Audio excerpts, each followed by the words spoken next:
रूह पैगंबर यक नज़र कुन सूए माँ ली खमसतुन नुत्फी बिहा हर्रल वबाइल हातिमा अल मुस्तफ़ा वल मुर्तज़ा वब्नहुमा वल फातिमा व सल्लल्लाहु तआला अला खैर खल्क़िही व नूर अर्शिही व मज़हर लुत्फ़िही मुहम्मदिन व आलिही व अस्हाबिही अजमईन बिरहमतिक या अरहमर राहिमीन बिहक़्क़ि ला इलाहा इल्लल्लाह मुहम्मदुर रसूलुल्लाह नहमदुहु व नसल्ली अला रसूलिहिल करीम अम्मा बाद फ़अऊज़ु बिल्लाहि मिनश शैतानिर रजीम बिस्मिल्लाहिर रहमानिर रहीम मा आताकुमुर रसूल फ़ख़ुज़ूहु व मा नहाकुम अन्हु फ़न्तहू सदक़ल्लाहु मौलानाल अज़ीम व बल्लगना रसूलुहुन नबियुल उम्मीयुल करीम व नहनु अला ज़ालिका लमिनश शाहिदीन व शाकिरीन वल्हम्दुलिल्लाहि रब्बिल आलमीन। मुहिब्बे सादिक़ हाफिज़ अब्दुल जलील साहब अशरफी व मौलाना मोइनुद्दीन साहब अशरफी व दीगर मुअज़्ज़ज़ उलमाए मिल्लत इस्लामिया जश्न ईद मिलादुन नबी सल्लल्लाहु अलैहि वसल्लम की इस पाकीज़ा महफिल में शिरकत फरमाने वाले बिरादरान इस्लाम, समाअत फरमाने वाली ख़वातीन इस्लाम, अजीज़ बच्चों, नौजवान साथियों, आगाज़ गुफ्तगू से क़ब्ल अक़ीदत व खुलूस के साथ आइए हम और आप मिलकर अपने आक़ा व मौला सय्यद आलम नूर मुजस्सम जनाब मुहम्मद रसूलुल्लाह सल्लल्लाहु तआला अलैहि व आलिहि वसल्लम की बारगाह बेकस पनाह में झूम कर हदिये दुरूद पाक पेश फरमाने। अल्लाहुम्मा सल्लि अला सय्यिदना मौलाना मुहम्मद व अला आले सय्यिदना मौलाना मुहम्मद बारिक वसल्लिम सलातुन व सलामुन अलैका या रसूल अल्लाह। यूं तो आपके इस गांव से, आबादी से तकरीबन हर साल मेरा गुजरना हुआ, लेकिन आज मुझे बेहद खुशी हो रही है कि आपकी पुरखुलूस दावत पर थोड़ी देर के लिए इस पाकीज़ा महफिल में आने का मौका मैसर हुआ। अल्लाह तबारक व तआला हमारी और आपकी इस मुलाकात को सईद व मसऊद फरमाए और हुजूर अकरम सल्लल्लाहु अलैहि वसल्लम के फैज़ान करम से हमें और आप सबको माला माल फरमाए ईमान की सलामती के साथ। मैंने जिस आयत करीमा की तिलावत का शर्फ हासिल किया, अल्लाह रब्बुल इज्जत इरशाद फरमाता है, मा आताकुमुर रसूल फ़ख़ुज़ूहु व मा नहाकुम अन्हु फ़न्तहू, जो तुम्हें रसूल दें उसे ले लो और जिस चीज से मना फरमा दें बाज आ जाओ। ऐ मुसलमानों, ये अल्लाह ताला का अज़ीमुश्शान एहसान है कि अल्लाह ताला ने हमें आगाह किया, वरना और नबियों की उम्मती भी थे मगर अल्लाह ताला ने किसी नबी के उम्मती को आगाह नहीं किया। हाँ, अंबिया और मुरसलीन अपनी कौमों से ये कहा करते थे कि एक खुदा की बंदगी करो, उसकी तरफ से भेजा हुआ मैं रसूल हूँ, जो मैं कहूँ वो करो, जिस चीज से मैं मना कर दूं बाज आ जाओ। ये अंबिया कहा करते थे। लेकिन ये हमारी खुशकिस्मती है कि अल्लाह ताला ने उम्मत मोहम्मदिया को डायरेक्ट आगाह कर दिया कि तुम्हारे नबी जो तुम्हें दें उससे लो और जिस चीज से मना कर दें बाज आ जाओ। अपनी तबीयत पे मत जियो, मुस्तफ़ा की दी हुई शरीयत पे जियो। जो नबी का फरमा बरदार होता है वही कामयाब होता है। जो नबी की शान घटाने में लग जाता है, अल्लाह उसी को घटा देता है। आपने सुना होगा कि अल्लाह ताला ने इंसान की हिदायत के लिए 1,24,000 कमोबेश अंबियाए किराम को इस खाकदाने कीर्ति पे जलवा फिक्र फरमाया। क्यों?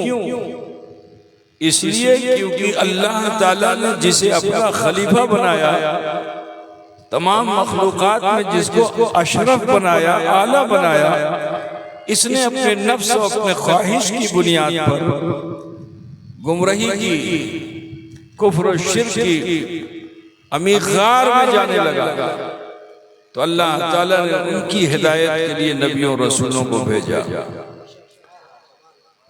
वो कामयाब हो गए जिन्होंने नबियों के कहने को मान लिया, लेकिन जिन्होंने नबियों की शान में गुस्ताखी की, अल्लाह ताला ने उनकी हस्तियों को मिटा दिया।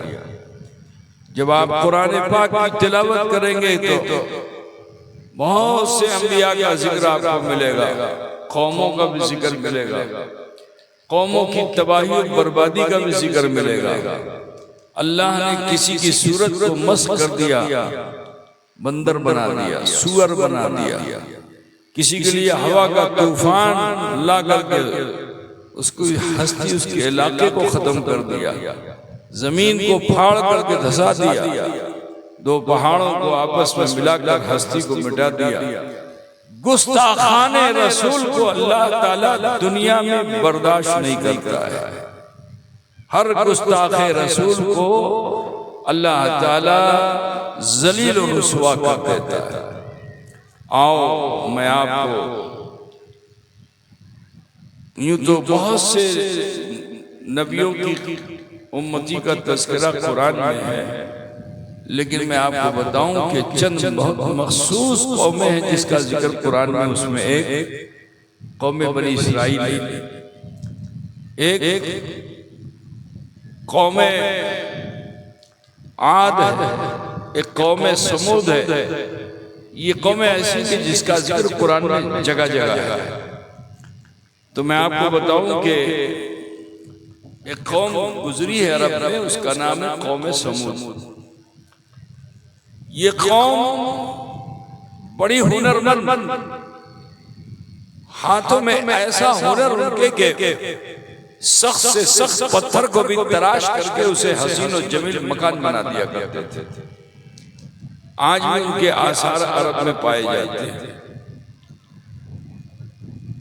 पहाड़ के अंदर मकान बनाया, जंगला कहीं दिखता नहीं, हवा आ रही है, रोशनदान कहीं दिखता नहीं, रोशनी आ रही है। ऐसी टेक्नोलॉजी उनके पास थी। तो जो इंसान फनकार होता है तो वो अपने फन की बुनियाद पर उसमें तकब्बुर आ जाता है, मैं आ जाती है। अब वो चाहे इल्म का जानकार हो, चाहे वो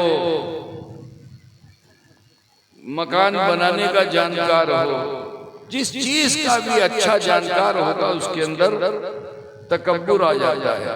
और ये तकब्बुर ही एक ऐसी चीज है कि जो इंसान को जलील खार कर देती है। तो कौम समूद के लिए अल्लाह ताला ने एक ऐसे जलील कद्र नबी को मबूस फरमाया जिनका नाम हजरत सालेह अलैहिस्सलाम। हजरत सालेह अलैहिस्सलाम ने अपनी कौम से इरशाद फरमाया, मेरी कौम एक खुदा की बंदगी कर, मैं उसकी तरफ से भेजा हुआ रसूल हूं। जो मैं कहूं वो करो, जिस चीज से मैं मना कर दूं बाज आ जाओ। तो कौम ने कहा कि आप अपने को नबी कहते हैं, हमने सुना है कि नबी मौजूजा दिखाने वाला होता है, तो अगर आप नबी हैं तो कुछ मौजूजा दिखाइए। तो देखो जो अल्लाह वाले होते हैं वो दिखाने का शौक नहीं रखते हैं, उनसे दिख जाता है। जो दुनियादार होते हैं वो तुम्हारे बीच आएंगे जंतर मंतर करने के लिए, मुट्ठी बंद करेंगे, कभी तुम्हारे सामने लड्डू रख देंगे, कभी तुम्हारे सामने लौंग रख देंगे, इलायची रख देंगे, तुम मुतक़िद हो जाओगे उसके। तो जो बार बार कोई खर्के आदत चीज करे वो अल्लाह का वली नहीं हो सकता। इस चीज को ज़हन में रखिएगा। बार बार उससे कोई चीज खर्के आदत अगर हो तो बस समझ लो कि वो अल्लाह का न वली है न नबी है। नबी तो आ नहीं सकता है। मैं आपको समझाने के लिए बता दूं कि हमारे आका अहमद मुस्तफा मोहम्मद मुस्तफा सल्लल्लाहु अलैहि वसल्लम जिनकी मिलाद मनाने के लिए हम लोग हाजिर हैं, उनसे बड़ा मौजिज़नुमा कौन होगा। उनका दुनिया में आना मौजिज़ा, माँ के शिकम में रहना मौजिज़ा, आप पैदा हो जाएं तो काबे के बुतों का सजदे में चला जाना मौजिज़ा, आतश कदे ईरान का बुझ जाना मौजिज़ा, किसरा के दीवार में शगाफ आ जाए मौजिज़ा, कैसर के कंगुरे जमीन पर आ जाए मौजिज़ा। मेरे अजीज, नबी अगर आराम करे दरख्त कदमों में आकर सजदा कर ले मौजिज़ा, अबू जहल की मुट्ठी में कंकर कलमा पढ़ ले मौजिज़ा, बकरी जाबिर भी जिंदा हो जाए मौजिज़ा। मेरे मुस्तफा सल्लल्लाहु अलैहि वसल्लम के बहुत मौजिज़े हैं, उनमें सबसे अजीम शान मौजिज़ा ये है कि जिस मौजिज़े को अल्लाह ने कुरान में भी महफूज किया है, वो मौजिज़ा है कि जब मक्के के लोगों ने नबी से ये कहा कि अगर आप नबी हैं तो चांद के 2 टुकड़े कर दीजिए, तो मेरे नबी ने एक लम्हा इंतजार भी नहीं किया, बस उंगली का इशारा किया, चांद 2 टुकड़े। कुरान कह रहा है वो घड़ी आ गई जब चांद 2 टुकड़े हो गया। ये सारे मौजिज़े मैंने आपको एक सांस में गिना दिए, बेशुमार मौजिज़ा। हुजूर का सोना मौजिज़ा, हुजूर का उठना बैठना मौजिज़ा, बोलना मौजिज़ा, ठीक है ना। लेकिन नबी ने चांद के जो 2 टुकड़े किए थे वो कितनी बार किए थे आप लोग बता सकते हैं? अरे बोलिए ना भाई। रोजाना करते थे? बोलो। हफ्ते में करते थे? महीने में करते थे? कितनी बार किया? जोर से बोलो, डरो नहीं, बोलो। कितनी बार किया? एक बार। चांद 2 टुकड़े किया रसूल पाक ने कितनी बार? अच्छा, सूरज को पलटाया मुकामे सहबा में कितनी बार? जाबिर की बकरी को जिंदा किया कितनी बार? है ना। तो पता क्या चला कि मौजिज़े जो नबियों से सादिर होते हैं वो बार बार नहीं होते हैं, वो एक बार होते हैं। और सुनो, अब हमारे समाज में नबी तो नहीं आएंगे, लेकिन नबी का जानशीन आएगा, नबी का वारिस आएगा वली बन करके, उससे मौजिज़ा तो नहीं सादिर होगा, करामत सादिर होगी। तो मेरे ख्वाजा अगर हिंदुस्तान तशरीफ लाए तो अनाज सागर को प्याले में जमा कर ले कितनी बार? अरे बोलो ना भाई, कितनी बार? तुम्हारे इस दयार में हजरत शरफुद्दीन यहिया मनेरी ने एक नजर डाल दी तो ये जो झारखंड की माइंस हैं, ये निगाहें हजरत शरफुद्दीन यहिया मनेरी के असर से दुनिया में इतनी माइंस, इतने मिनरल्स आपको नहीं मिलेंगे जितने मिनरल आपको झारखंड में मिल रहे हैं। ये अल्लाह के वली की निगाह का असर। कितनी बार? एक ही बार काफी होता है, बार बार की जरूरत नहीं। लेकिन जो तुम्हें धोखा देने के लिए बार बार आने लगे, बार बार करने लगे, तो बस समझ लेना कि ये धोखा है, ये इस्तिद्राज है, ये निगाहों का धोखा है, ये इस्तिद्राज है। आज हमारे समाज में ऐसे बहुत बाबा लोग निकले हुए हैं, है ना, जो बड़े को छोटा कर देते हैं, छोटे को बड़ा कर देते हैं, है ना भाई। न जाने क्या क्या करते रहते हैं सब, उल्टा सीधा। कोई हांडी उड़ाता है तो कोई कुछ करता है। ऐसे शब्दों से अपने आप को बचाइए। करामत दिखाई नहीं जाती, दिख जाती है, ठीक है ना भाई। मौजिज़ा दिखाया नहीं जाता, दिख जाता है। अब जब कौम ने कहा कि अगर आप नबी हैं तो मौजिज़ा दिखाइए, तो नबी ने मना किया कि भाई देखो, जो मैं कहूँ वो करो, जिस चीज से मैं मना करूँ बाज आ जाओ। लेकिन कौम बसीद हो गई कि ना, जब तक आप मौजिज़ा नहीं दिखाएंगे हम आपको मानेंगे नहीं। नबी जब देखा कि ये मानने वाले नहीं हैं, तो हजरत सालेह अलैहिस्सलाम ने अल्लाह की बारगाह में अर्जी लगाई कि अल्लाह मेरी कौम बड़ी जिद्दी है, लेकिन तू तो कादिर मुतलक है, तेरे लफ्ज़े कुन के ऐलान से कायनात तख्लीक हो गई, तो एक खल्लाक़े आलम ये मेरी कौम बड़ी जिद्दी है, अपना करिश्मा देखा, अपना करिश्मा देखा। उन कौम ने कहा था पहाड़ से ऊँटनी निकालिए, सालेह अलैहिस्सलाम अर्जी लगाना चाहते हैं कि अपना करिश्मा देखा, पहाड़ फटे और ऊँटनी आए। अभी ये दिल की बात जुबान पे लाना ही चाहते हैं कि कौम को यकीन हो गया कि ये भी नबी हैं, अगर दुआ कर देंगे तो पहाड़ फट जाएगा। तो बोलो जब यकीन हो गया कि नबी हैं तो मान लेना चाहिए था ना। लेकिन कुछ लोगों के दिल में बड़ी जिद होती है, हठधर्मी होती है, हक को देखते हैं उसके बावजूद मानने को तैयार नहीं होते। उस जमाने में भी ऐसा था, इस जमाने में भी ऐसा है। जिद और हठधर्मी की बुनियाद पर मानने को तैयार नहीं होते हैं, ठीक है ना।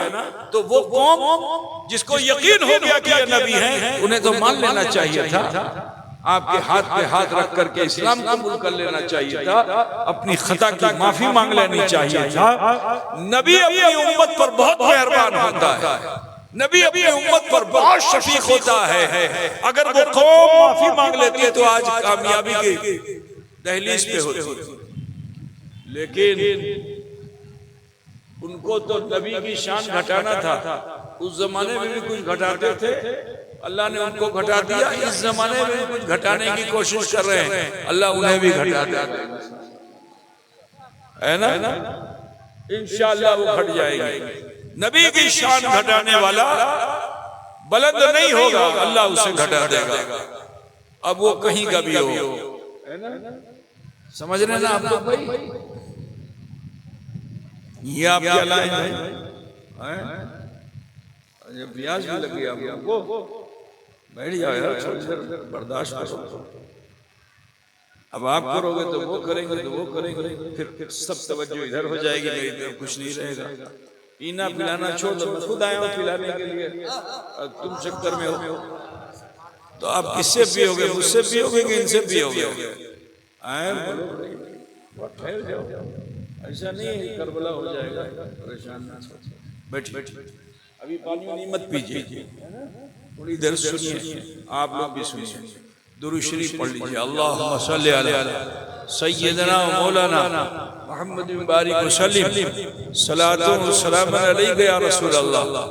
तो देखो नबी की शान घटाने में लग गए, कहा जुमले को और थोड़ा बढ़ा दो, अपना वक्त और बढ़ा दो। तो कहा नबी अभी दुआ मत कीजिएगा, हमारा जुमला मुकम्मल नहीं हुआ है, हमारा वक्त संपूर्ण नहीं हुआ है। नबी ने आंखें खोली, हाथ गिराया, कौम से पूछा क्या चाहते हैं? कहा पहाड़ से कैसी ऊँटनी निकाली जो समतल जमीन पे आके फौरन बच्चे को जन्म दे, अति शीघ्र बच्चे को जन्म दे। जो नहीं होने वाली चीज वो कह रहे हैं।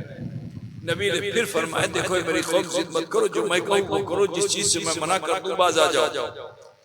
कौम ने कहा ना, जब तक आप ऐसा नहीं करेंगे हम आपको नबी नहीं मानेंगे। जब बहुत जिद किया तो नबी ने फिर अपने हाथों को उठाया, दुआ के लिए आंखें बंद की। ये दिल में जो सजी हुई इल्तिजा थी जिसको लब में सजाना चाहते हैं, अल्लाह की बारगाह में कुछ अर्ज करना चाहते हैं कि फिर कौम को यकीन हो गया कि ये नबी है। ऐसा भी हो सकता है कि पहाड़ भी फट सकता है और ऊँटनी समतल जमीन पे आके बच्चे को भी जन सकती है। तो ये दूसरी गलती थी ना, एहसास गलती का करके लौट आते तो भी नबी माफ कर देते, ठीक। लेकिन उन्हें तो नबी की शान घटानी थी, तो कहा ठहरिए अभी दुआ मत कीजिएगा, अभी हमारा जुमला मुकम्मल नहीं हुआ, कुछ और कहना चाहते हैं। नबी ने फिर आंख खोली, हाथ गिराया, इरशाद फरमाया अब क्या कहना चाहते हो?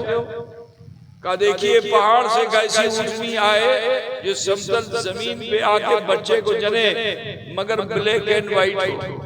कैसी हो? काली और सफेद हो। दुनिया में कहीं बकरी की तरह ऊँटनी मिलेगी?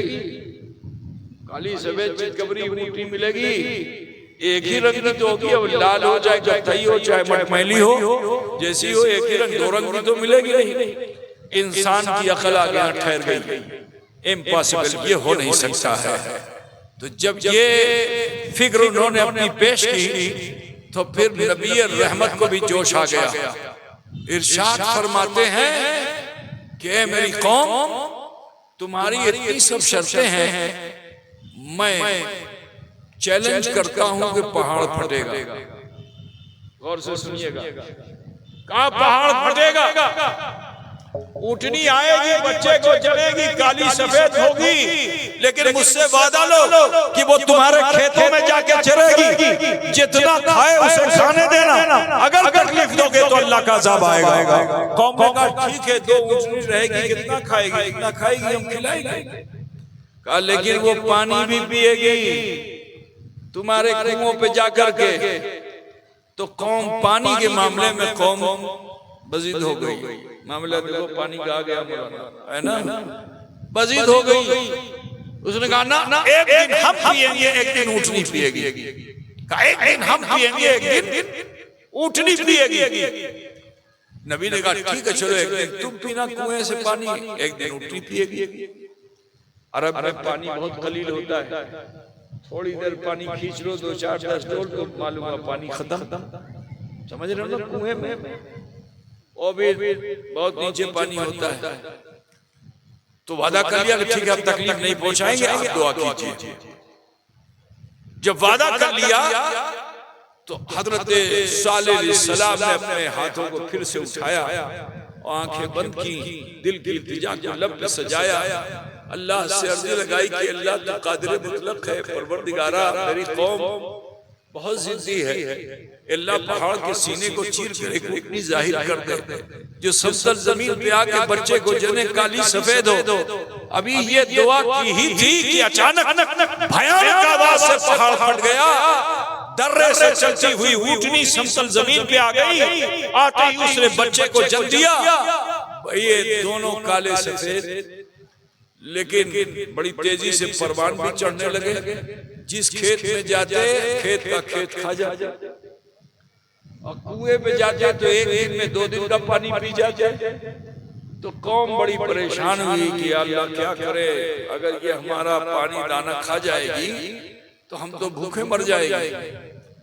अगर मैं कहता हूं कि अगर उस वक्त भी लौटाए होते, उस वक्त भी लौटाए होते तो अल्लाह अपनी उम्मत में बहुत शफीक और मेहरबान, नबी माफ कर देते, अल्लाह उन्हें उनकी हस्तियों को नहीं मिटाता। लेकिन उन्होंने आपस में अपनी अक्लों को इकट्ठा किया। होता है ना, जुगाड़ करते हैं लोग, बैठ जाते हैं, जब कोई प्रॉब्लम आती है, जब प्लानिंग करनी होती है, 5-10 बैठ करके जुगाड़ करते हैं। और जुगाड़ करने के बाद सब प्लानिंग, कोई कुछ कहता है, कुछ कहता है, कुछ कहता है। मीटिंग होती है ना, अब मीटिंग में तय होता है कि ये होना है। आखिरकार ये हुआ कि ऊँटनी तो 2 ही है, हमारा समाज बहुत बड़ा है, ऊँटनी को ज़बह कर दो, न रहेगी ऊँटनी, न हमारे खेत जाएंगे, न हमारे कुएं का पानी जाएगा। सबका इत्तेफाक किसी पे हो गया, हत्ता कि उस ऊँटनी को ज़बह करके बोटियां तकसीम की। अभी तकसीम करना था कि अल्लाह का अजाब आ गया, और ऐसा शदीद अजाब आया कि अल्लाह ने जिन पहाड़ों को फाड़ करके ऊँटनी को जाहिर किया था, उन्हीं पहाड़ों को मिलाकर कौम समूद की हस्ती को मिटा डाला। बिरादरान मिल्लत, ये वाक़या तो आपको कुरान में मिलेगा, लेकिन यहाँ से मैं जो नतीजा आपको देना चाहता हूँ कि नबी की शान में गुस्ताखियाँ करने वाले, उन्हें चाहिए कि वो लम्हे फिक्रिया ले लें कि देखो नबी के बारे में, नबी गैबदा होता है, नबी का माना ही होता है गैब की खबर देने वाला। नबी ने दुआ से पहले फरमाया पहाड़ फटेगा, इसी का नाम तो गैब है। कहाँ ऊँटनी आएगी, इसी का नाम गैब है। बच्चे जनेगी, इसी का नाम गैब है। खेतों में चरेगी, इसी का नाम गैब है। कुएं में पिएगी, इसी का नाम गैब है। और तुम उसे तकलीफ दोगे, अल्लाह का अज़ाब आएगा, इसी का नाम गैब है। जो नबी होता है वो गैब की खबर दिया करता है। अब यहाँ मैं आपको बता दूं कि जिद बुरी चीज नहीं है, जिद करने में फायदा है, मगर नीयत सही होनी चाहिए। समझ रहे हैं ना? इरादा और नीयत खराब है तो जिद आपको जलील कर देगी। इरादा और नीयत अच्छा है तो आपकी जिद आपको इज्जत दिला देगी। और इसकी नजीर में आपको हम सबके आका मौला सैयद आलम नूर मुजस्सम जनाब मोहम्मद रसूलुल्लाह सल्लल्लाहु अलैहि वसल्लम ने जब मक्के से मदीने हिजरत फरमाई और मस्जिद नबी तामीर हो गई और मुसलसल फिर शरीयत का निफाज जब होने लगा, मुसलसल कभी सूद हराम तो कभी शराब हराम, तो ठीक है ना, कभी सूअर का गोश्त हराम। अब ये जो कुरान में नस्से कतई आयतें आने लगी, ठीक है ना, अल्लाह के रसूल जायज नाजायज बताने लगे तो एक सहाबी है, उनका नाम है अबू लुबाबा। क्या नाम है? उनसे कुछ गलती हो गई। अब जो गलती हुई तो बहुत डरे, और ऐसी गलती हुई थी जिसको किसी ने देखा भी नहीं था। चाहते तो छुपा के बैठ जाते, लेकिन उन्होंने सोचा कि मैं छुपा के बैठूंगा, अल्लाह तो देख रहा है ना, और मेरी ये गलती कल मैदान महशर खुलेगी तो सब देखेंगे। तो इससे अच्छा ये है कि चलो अल्लाह ने मुस्तफ़ा को रऊफ बनाया है, रहीम बनाया है, तो उसी रहम वाले मुस्तफ़ा की बारगाह में चलते हैं और चल के हुजूर से अर्जी लगाएंगे कि हुजूर हमारी गलती की माफी हो जाए। हजरत जनाब अबू लुबाबा मस्जिद नबी में हाजिर हुए और हाजिर होने के बाद अर्ज किया, या रसूल अल्लाह, या हबीब अल्लाह, मैं आपसे कुछ अर्ज करना चाहता हूँ। मेरे रसूल ने फरमाया बैठ जाओ। मेरे रसूल ने फरमाया बैठ जाओ, लेकिन बेचैनी ने उनको इसरार करने पर आमादा किया। दोबारा फिर खड़े हो गए, फिर नबी ने रोका। फिर रसूल पाक सल्लल्लाहु अलैहि वसल्लम ने तीसरी मर्तबा फरमाया कि ए अबू लुबाबा, अपने गुनाहों की मग़फ़िरत अल्लाह से तलब करो, मैं तुम्हारे लिए कुछ नहीं कर सकता। ये कौन फरमाते हैं? रसूल पाक जो मालिक कौनैन है, जो मुख्तार कायनात हैं, वो कह रहे मैं तुम्हारे लिए कुछ नहीं कर सकता। और अबू लुबाबा वजीद हैं, जब तक मेरी खता आपके दरे दौलत से माफ नहीं होगी मैं यहां से चलूंगा नहीं। मैं बड़ी आहिस्ती से बात रख रहा हूं ताकि आपके जहनों में उतर जाए। नबी फरमान अल्लाह से माफी मांगो, और वो क्या कहते हैं? नहीं नहीं या रसूल अल्लाह, मैं तो आपके दरे दौलत से माफी का तलबगार हूं, और जब तक मेरी खता माफ नहीं होगी मैं आपके दर से चलूंगा नहीं। हत्ता कि उन्होंने एक खंबे से अपने को बांध लिया। आज भी वो निशानी मस्जिद नबी में मौजूद है। जो लोग उम्रा और हज करने के लिए गए हैं, जाते हैं या इंशाअल्लाह जाएंगे, तो एक वहां पे खंबा है, 7 खंबों में एक खंबा ऐसा है जिसका नाम है सुतूने तौबा। क्या नाम है? सुतूने, उसको उस्तवाने तौबा भी कहते हैं, उस्तवाने अबू लुबाबा भी कहते हैं, ठीक है ना। उसी जगह पर हजरत अबू लुबाबा ने अपने को खंबे से बांध दिया, और उस खंबे के पीछे ही बिल्कुल वो खिड़की थी, वो दरवाजा था जो हुजूर के हुजरे में जाता था।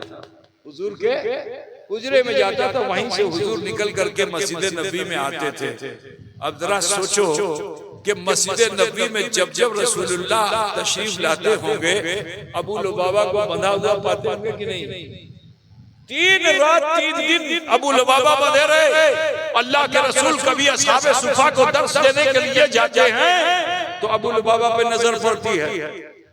कभी कोई वफ्द आ गया, उससे मिलने आते हैं, अबू लुबाबा पे नजर पड़ती है। फजर में आते हैं तो नजर पड़ती है, ज़ोहर में आते हैं तो नजर पड़ती है, असर में आते हैं तो नजर पड़ती है, मगरिब व इशा में आते हैं तो नजर पड़ती है, तहज्जुद में आते हैं तो नजर पड़ती है। मगर मेरे नबी दुआ नहीं कर रहे हैं।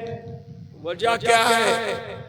मैं आपको बताना चाहता हूं कि नबी गैब की खबरों को जानने वाला होता है। अबू लुबाबा जब इस गलती के साथ मुस्तफा की बारगाह में हाजिर हुए थे तो रसूल पाक ने सिर्फ अबू लुबाबा को नहीं देखा था, अबू लुबाबा के मुकद्दर को भी देखा था कि जब मेरा ये गुलाम मचल जाएगा मेरी बारगाह में तो बाबे रहमत खुलेगा और लौह में जो कुरान महफूज है वहां की वो आयत करीमा नाजिल मुझ पे होगी कि जब वो आयत करीमा मुझ पर नाजिल होगी तो सिर्फ अबू लुबाबा नहीं बख्शा जाएगा, इसी का मुसलमान भी अगर मुस्तफा की तरफ रुजू कर लेगा तो वो भी बख्श दिया जाएगा।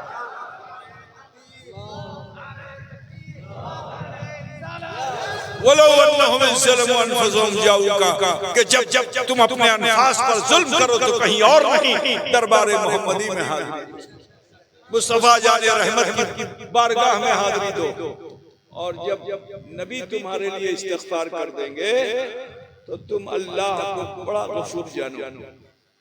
नबी अगर दुआए इस्तिग़फ़ार कर देंगे तो तुम्हारी खता अल्लाह माफ कर देगा।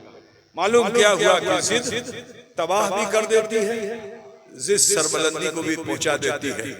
जिद बुरी चीज नहीं है, लेकिन जिद में अदब को मलहूज रखना जरूरी है, नीयत का सही होना जरूरी है। अगर नीयत खराब है जलील हो जाओगे, नीयत अच्छी है अल्लाह इज्जत दे देगा। आओ मैं आपको बताता चलूं कि एक जंग के मौके पर सहाबाए किराम जो बड़ी बहादुरी के साथ लड़ रहे थे, लेकिन लड़ते लड़ते मशक का पानी खत्म हो गया। जब प्यास लगती थी थोड़ा सा पी लेते थे। अब जब मशक खुश्क हो गई तो सहाबी को चाहिए था कि वो अल्लाह से दुआ करते, गौर से सुनिएगा भाई मेरे, कि वो अल्लाह से दुआ करते कि अल्लाह मेरे लिए पानी भेज दे। हमारा अकीदा ये है कि सहाबी की दुआ यकीनन कबूल होती और अल्लाह गैब से पानी भेज देता। लेकिन सहाबी ने खुद दुआ नहीं की, रसूलुल्लाह की बारगाह में आया। इसी से अकीदा मिलता है कि तुम चाहे जितने साहिबे इल्म व अमल हो, लेकिन जब तुम्हारा मुक़्तदा पेशवा तुम्हारे सामने आ जाए तो तुम दुआ के हकदार नहीं हो, आमीन कहने के हकदार हो। है ना भाई? नमाज आप पढ़ते हो ना, नमाज पढ़ने के बाद दुआ होती कि नहीं होती आपकी? है ना? उसमें अल्लामा साहब, सूफी साहब, पीर साहब, सब इमाम साहब दुआ करेंगे तो सब आमीन कहेंगे नहीं कहेंगे? बड़े बड़े पावर वाले बैठे हुए लेकिन वो दुआ नहीं करेंगे। ठीक है, क्योंकि इमाम आ गया। तो सुनो, वो सहाबी हैं, उनका अकीदा ये है अगर वो दुआ कर देते तो उनकी दुआ के असर से पानी का वजूद होता। लेकिन जब नबी रहमत मौजूद है तो दुआ का हक सहाबी का नहीं है, तलब का हक सहाबी का, मांगने का हक सहाबी का है। तो कहाँ आए? रसूलुल्लाह की बारगाह में। और आने के बाद अर्ज किया, या रसूलल्लाह हम प्यासे हैं, हमारी मशक खुश्क हो गई, हमें पानी पिलाइए। तो अल्लाह के रसूल सल्लल्लाहु अलैहि वसल्लम अगर चाहते तो कुरान में हजरत मूसा अलैहिस्सलाम के हवारी भी नबी के पास आए थे और उन्होंने पानी मांगा था कि हम प्यासे हैं। है ना भाई? मूसा अलैहिस्सलाम के पास आए, काम प्यासे पिलाइए। तो मूसा अलैहिस्सलाम ने एक चट्टान पे अपने असा से ज़र्ब लगाई थी और वहां से एक नहीं 12 चश्मा जारी हुआ था। कितना? क्योंकि 12 कबीले वाले हजरत मूसा अलैहिस्सलाम के हवारी थे। अगर एक चश्मा जारी होता तो इतने जिद्दी थे कौम बनी इसराइल के लोग कि वो एक चश्मे पे जब जाते पानी भरने के लिए तो पानी तो कम निकलता, खून ज्यादा बहता, सब एक दूसरे को कत्ल कर डालते। तो हजरत मूसा अलैहिस्सलाम अपनी उम्मत में कितने मेहरबान हैं कि चाहते तो एक ही चश्मा निकलता, लेकिन उन्होंने जो ज़र्ब लगाई तो नीयत क्या थी कि अल्लाह 12 चश्मा दे दे ताकि मेरे तमाम ये हवारी अपने अपने कबीले के साथ अपने अपने चश्मे पे हों। बात समझ रहे हैं ना? नबी इतना मेहरबान होता है। तो नबी ने ज़र्ब लगाई थी, पानी निकला था, 12 चश्मा निकला था। बोलो क्या मेरे मुस्तफा मोहताज हैं? अगर चाहते तो वो भी अपने आसाए मुबारक से किसी चट्टान पे ज़र्ब लगा देते, सुन्नते मूसवी अदा हो जाती, चश्मा जाहिर हो जाता, सहाबी सैराब हो जाते। मगर मेरे नबी ने ऐसा नहीं किया। अच्छा सुनो, हजरत सुलेमान अलैहिस्सलाम के उम्मती जिन्नात नहीं है, उनके अकीदतमंद हैं। उनके क्या हैं? फॉलोअर, अकीदतमंद। तो अकीदतमंद हो, अजिन्ना सुलेमान अलैहिस्सलाम के हुक्म को माने। यहाँ तो मामला ये है कि हम जिसके उम्मती हैं वो मुस्तफा सिर्फ इंसान के लिए नबी नहीं है, जिन्नों के लिए, जिन्नो बशर के लिए नबी हैं। ठीक है ना? तो अगर रसूल हुक्म दे देते तो क्या जिन्नात ज़मज़म का पानी नहीं लाते? लम्हे में ला सकते थे ना, मगर मेरे रसूल ने जिन्नों को भी मौका नहीं दिया। आसमान के फरिश्ते भी मुंतज़िर थे कि रसूलुल्लाह हुक्म दे दे तो हम आसमान का पानी लेके आ जाए, लेकिन मेरे नबी ने वो भी नहीं किया। अरे मेरे मुस्तफा को चाहिए था कि अपने जद्दे आला हजरत इस्माइल ज़बीहुल्लाह के बचपन के मोजज़े को अपनी ठोकर लगाकर जिंदा कर देते कि आप अपनी नालन मुबारक से अगर जमीन पर एक ठोकर लगा देते तो क्या फिर कोई एक ज़मज़म मौजूद नहीं होता? अरे बोलो ना भाई, मेरे रसूल से कोई चीज बैद है?